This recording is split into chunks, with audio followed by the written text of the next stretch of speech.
Before the opening bell, U.S. indices closing mixed on Tuesday. Shares in consumer services, utilities, as well as the banking sectors, they closed lower, while shares in retailing, tech, hardware and equipment, and materials, they gained traction. While on the economic front, market U.S. service PMI increasing to 56.8 in May from 54.6 the previous month. Market U.S. composite PMI increasing to 56.6 in May, and ISM non-manufacturing increasing to 58.6 in May. This all while advancers just beat out decliners. 51% of SP500 constituents trading higher yesterday. Now, after the markets closed, Facebook said it had data sharing partnerships with Chinese consumer device makers Huawei, Lenovo, OPPO, and TCL, therefore escalating concerns that the company has consistently failed to tell users how their personal information flows. And speaking of Asia, the markets mostly up today. The Nikkei up 0.38%, the Hang Seng up about 0.5%, China's CSI 300 down 0.21%, but South Korea's Kospi up 0.25%.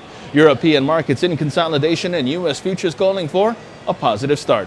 In terms of expectations today, Brown-Forman fourth quarter EPS seen at 22 cents. While on the economic dock at 8:30 in the morning, we have the April trade balance, and that's expected at negative $49.6 billion.